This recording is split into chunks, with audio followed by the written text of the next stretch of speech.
ये कह रहा है एक प्रोटॉन है, उसका मास इतना दिया हुआ है 1.67 10 की पावर -27, चार्ज ये दिया हुआ है। दो प्लेट्स के दरमियान, ये दो प्लेट्स हैं मेटालिक प्लेट्स, प्रोटॉन यहाँ मौजूद है। अब ये प्रोटॉन जो है ना, इसके ऊपर अपवर्ड जो फोर्स लग रही है, इलेक्ट्रिक फोर्स लग रही है, डाउनवर्ड इसका वेट है। कह रहा बताइए कि इन दोनों प्लेटों के दरमियान जो है ना वो मालूम करना है, डिस्टेंस मालूम करना है d, जबकि पोटेंशियल डिफरेंस जो है ना वो दिया हुआ है आपको। पोटेंशियल डिफरेंस जो है वो to be held plate between potential, ये 1.02 × 10 की पावर -3 वोल्ट ये दिया हुआ है पोटेंशियल डिफरेंस। तो कह रहा है बताइए कि कितना जो है ना दोनों प्लेटों के दरमियान डिस्टेंस होगा।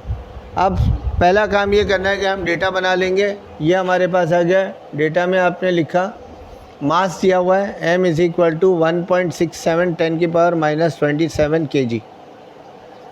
चार्ज दिया हुआ है q, ये दिया हुआ है 1.6 × 10 की पावर -19 कूलम्स। अच्छा, इसके बाद जो है ना पोटेंशियल डिफरेंस v दिया हुआ है 1.02 10 की पावर -3 और वोल्ट, और calculate the distance between two plates. ये पूरा हमारे पास डेटा है, इसको हमें सॉल्व करना है।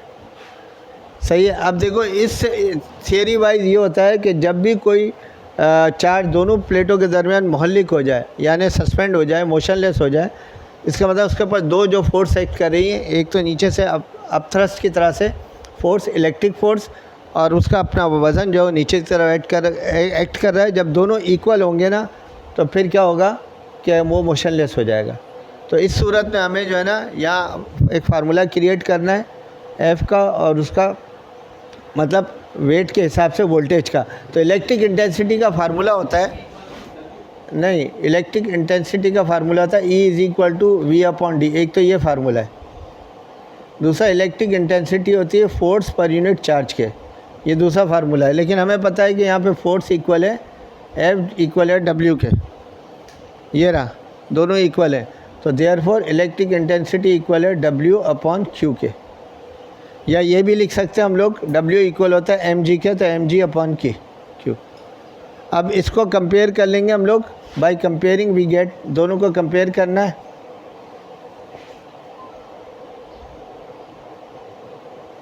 तो ये फार्मूला बन जाएगा हमारे पास E =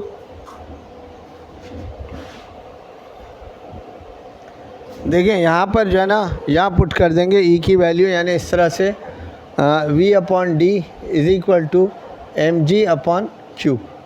ये कंपेयर करने पे ये फार्मूला क्रिएट हो गया। और हमें अब चाहिए क्या, दोनों प्लेटों के दरमियान डिस्टेंस। तो ये क्रॉस मल्टीप्लाई कर लेंगे और करके d ऊपर आ जाएगा, तो QV = mg और d, और we can say d equal होगा V × Q/mg।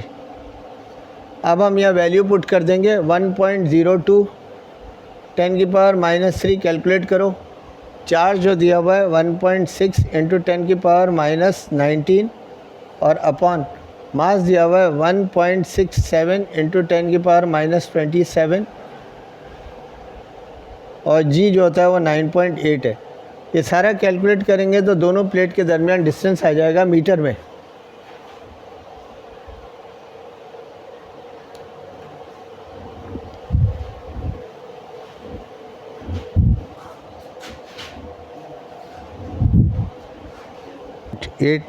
मीटर में ये डिस्टेंस आ गया।